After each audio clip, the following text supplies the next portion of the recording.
নমস্কাৰ বন্ধু বান্ধৱীসকল। আজি আমি আলোচনা কৰিম আছাম টেটত বা চি টেটত 90তকৈ কম পোৱা প্ৰাৰ্থীসকলৰ আগন্তুক যি 5550টা পদৰ মেধা তালিকাত স্থান পোৱাৰ আশা আৰু সম্ভাৱনা। বন্ধু বান্ধৱীসকল, আপোনালোকে নিশ্চয় জানে যে এইবাৰ যি 5550টা পদৰ কাৰণে আবেদন হৈছে, তাত যথেষ্ট সংখ্যক প্ৰাৰ্থীয়ে আবেদন কৰিছে। আৰু আমি পূৰ্বতে বহুকেইটা ভিডিঅ'ত আপোনালোকৰ নম্বৰ লৈছিলোঁ আৰু তাত দেখা গৈছিলে যে বহু প্ৰাৰ্থীৰ নম্বৰ 90তকৈ তলত আছিলে। গতিকে 90তকৈ তলত পোৱা প্ৰাৰ্থীসকল কোনসকল প্ৰাৰ্থী? যিসকল ৰিজাৰ্ভ কেটেগৰী প্ৰাৰ্থী, যেনে OBC, MOBC, SC, ST, plains, ST, hills, এনেধৰণৰ যিসকল প্ৰাৰ্থী আছে ৰিজাৰ্ভ কেটেগৰী প্ৰাৰ্থী, তেওঁলোকে 90তকৈ তল পালেও তেওঁলোকে উত্তীৰ্ণ হয়। গতিকে এই ক্ষেত্ৰত আটাইতকৈ বেছি কম্পিটিশ্যনৰ সন্মুখীন কোনখিনি হ'ব? OBC আৰু MOBC প্ৰাৰ্থীসকল। কিয়নো OBC আৰু MOBC প্ৰাৰ্থীৰ যথেষ্ট কেণ্ডিডেট আছে, তাৰ তুলনাত পোষ্টৰ সংখ্যা কিন্তু সিমান বেছি নহয়। তথাপিতো এইবাৰ বহুখিনি কাৰকে প্ৰভাৱ বিস্তাৰ কৰিছে, যি কাৰণে 90তকৈ কম থকা প্ৰাৰ্থীও মেধা তালিকাত তেওঁলোকে কোনোবা নহয় কোনোবা এখন জিলাত পোৱাৰ তেওঁলোকে সপোন দেখিছে বা আশা কৰিছে। কিয়নো এইবাৰ বহুখিনি কাৰকে প্ৰভাৱ বিস্তাৰ কৰিছে। বিশেষতঃ LBৰ ক্ষেত্ৰত BEd প্ৰাৰ্থীসকলে আবেদনৰ সুযোগ পোৱা নাই। ইয়াৰ উপৰি কণ্ট্ৰেকচুৱেল টিচাৰসকলৰ ৰেগুলাৰাইজেশ্যন হৈ গ'ল। NISDLৰ ক্ষেত্ৰত মহামান্য ছুপ্ৰিম কোৰ্টৰ পৰা যিটো ৰায়দান আহিল, এনেধৰণৰ কিছুমান কাৰকে প্ৰভাৱ বিস্তাৰ কৰিছে। আৰু ইয়াৰ উপৰিও ইয়াৰ আগতে বেছি নম্বৰ থকা প্ৰাৰ্থীসকলে ইতিমধ্যে নিযুক্তি পাইছে। তথাপিতো 90তকৈ কম থকা প্ৰাৰ্থীসকল, বিশেষতঃ ৰিজাৰ্ভ কেটেগৰী OBC, MOBC প্ৰাৰ্থীসকল যথেষ্ট চিন্তাত থাকে আৰু তেওঁলোকে আটাইতকৈ টাফ কম্পিটিশ্যনৰ সন্মুখীন হ'বলগীয়া হয়। ইয়াৰ পিছতে আটাইতকৈ বেছি কম্পিটিশ্যনৰ সন্মুখীন হ'বলগীয়া দ্বিতীয়টো কেটেগৰী হ'ল SC কেটেগৰী। SC কেটেগৰীটো যিমানখিনি পোষ্ট ওলাইছে আটাইকেইখন জিলাত, তাৰ তুলনাত প্ৰাৰ্থীৰ সংখ্যা যথেষ্ট বেছি। তথাপিতো SC কেটেগৰী কিন্তু 90তকৈ কম থকা প্ৰাৰ্থী, বিশেষকৈ 90 ওচৰে পাজৰে থকা 89, 88 এনেকুৱা ধৰণৰ প্ৰাৰ্থীসকলৰ সম্ভাৱনা যথেষ্ট বেছি আছে। কিয়নো বেছি নম্বৰ পোৱা 90তকৈ বেছি নম্বৰ পোৱা প্ৰাৰ্থীসকল তেওঁলোক আনৰিজাৰ্ভ কেটেগৰীটো তেওঁলোকে গুচি যাব।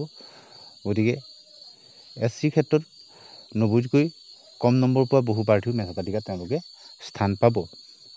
আৰু ইয়াৰ পিছতে হ'ল ST প্লেইনছৰ ক্ষেত্ৰত। ST প্লেইনছৰ ক্ষেত্ৰত বহু জিলাত দেখা গৈছে যে কাট অফ যোৱাবাৰ বহুত কম হৈছে। গতিকে এইবাৰ যিহেতু বহুখিনি কাৰকে প্ৰভাৱ বিস্তাৰ কৰিছে, গতিকে ST প্লেইনছৰ ক্ষেত্ৰত 90তকৈ কম থকা বহু প্ৰাৰ্থী তেওঁলোকে স্থান পোৱাৰ সম্ভাৱনা আছে।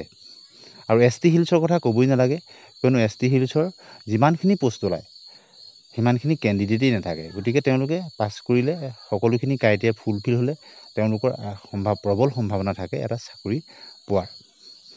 এতিয়া এই 90তকৈ টেটত কম নম্বৰ পোৱা ৰিজাৰ্ভ কেটেগৰী প্ৰাৰ্থীসকলৰ আটাইতকৈ কোনখিনি বেছি চান্স আছে? যিসকলে এক্সট্ৰা কাৰিকুলাৰ এক্টিভিটি ECAত নম্বৰ এটা লাভ কৰিব, ভেৰিফিকেশ্যনৰ পিছত তেওঁলোকৰ চাৰ্টিফিকেটখন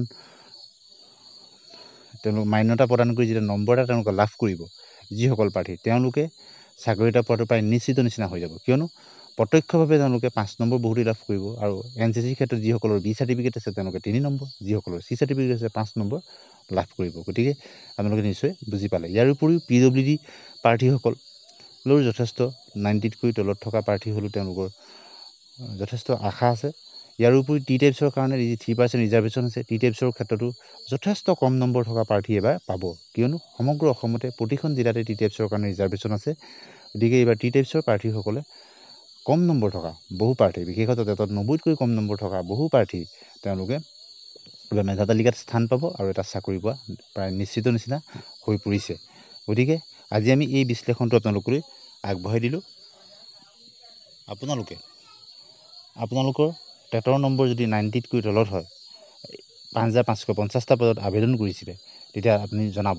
ইয়াৰ লগতে আমি বহুখিনি প্ৰাৰ্থী, যিসকল 90তকৈ কম নম্বৰ থকা প্ৰাৰ্থী, তেওঁলোকক CTETৰ যোগেদি তেওঁলোকৰ নম্বৰ বৃদ্ধিৰ কাৰণে আমি তেওঁলোকক ভিডিঅ'ৰ যোগেদি তেওঁলোকক অনুপ্ৰাণিত কৰিবলৈ চেষ্টা কৰোঁ। আৰু বহুতেই তেওঁলোকে নিজৰ নম্বৰ বৃদ্ধি কৰিছে। যদি আপুনি তেনেদৰে নম্বৰ বৃদ্ধি কৰিছে, তেন্তে হ'লে কিমান পাইছেগৈ, এতিয়া নতুন মতে কিমান হৈছেগৈ আপুনি জনাবলৈ নাপাহৰিব। যিহেতু নিজকে কম্পিটিশ্যন বৰ্তি থাকিবৰ কাৰণে এটা নম্বৰ লৈ বহি থাকিলে নহ'ব। প্ৰতি বেষ্টতে প্ৰতি বছৰেকত দুবাৰকৈ CTET হয়। গতিকে বহু প্ৰাৰ্থীয়ে তেওঁলোকৰ নম্বৰ বৃদ্ধি কৰিছে। গতিকে আপুনিও সেই প্ৰচেষ্টা, যদি আপোনাৰ বয়স আছে, আপুনি কিন্তু নিৰবিচ্ছিন্ন প্ৰচেষ্টা চলাই যাব লাগিব। আজি আমি বিশেষতঃ 90ৰ তলত পোৱা প্ৰাৰ্থীসকলক লৈ এই বিশ্লেষণ আগবঢ়ালোঁ। আপুনি আমাৰ সৈতে একমত হয়নে, বা ইয়াৰ লগত আৰু নতুন কিবা সংযোজন হ'ব বুলি আপুনি ভাবে নেকি? আপুনি আপোনাৰ মতামত ভদ্ৰভাৱে কমেণ্ট ছেকশ্যনত লিখিব। পৰৱৰ্তী সময়ত আমি অন্য এটা বিশ্লেষণ এনেধৰণৰ আপোনালোকলৈ আনিবলৈ চেষ্টা কৰিম। প্ৰথমবাৰৰ কাৰণে যদি চাইছে চেনেলটো ছাবস্ক্ৰাইব কৰি দিব, ভাল পালে লাইক আৰু শ্বেয়াৰ কৰি দিব। আজিলৈ আহোঁ, ধন্যবাদ।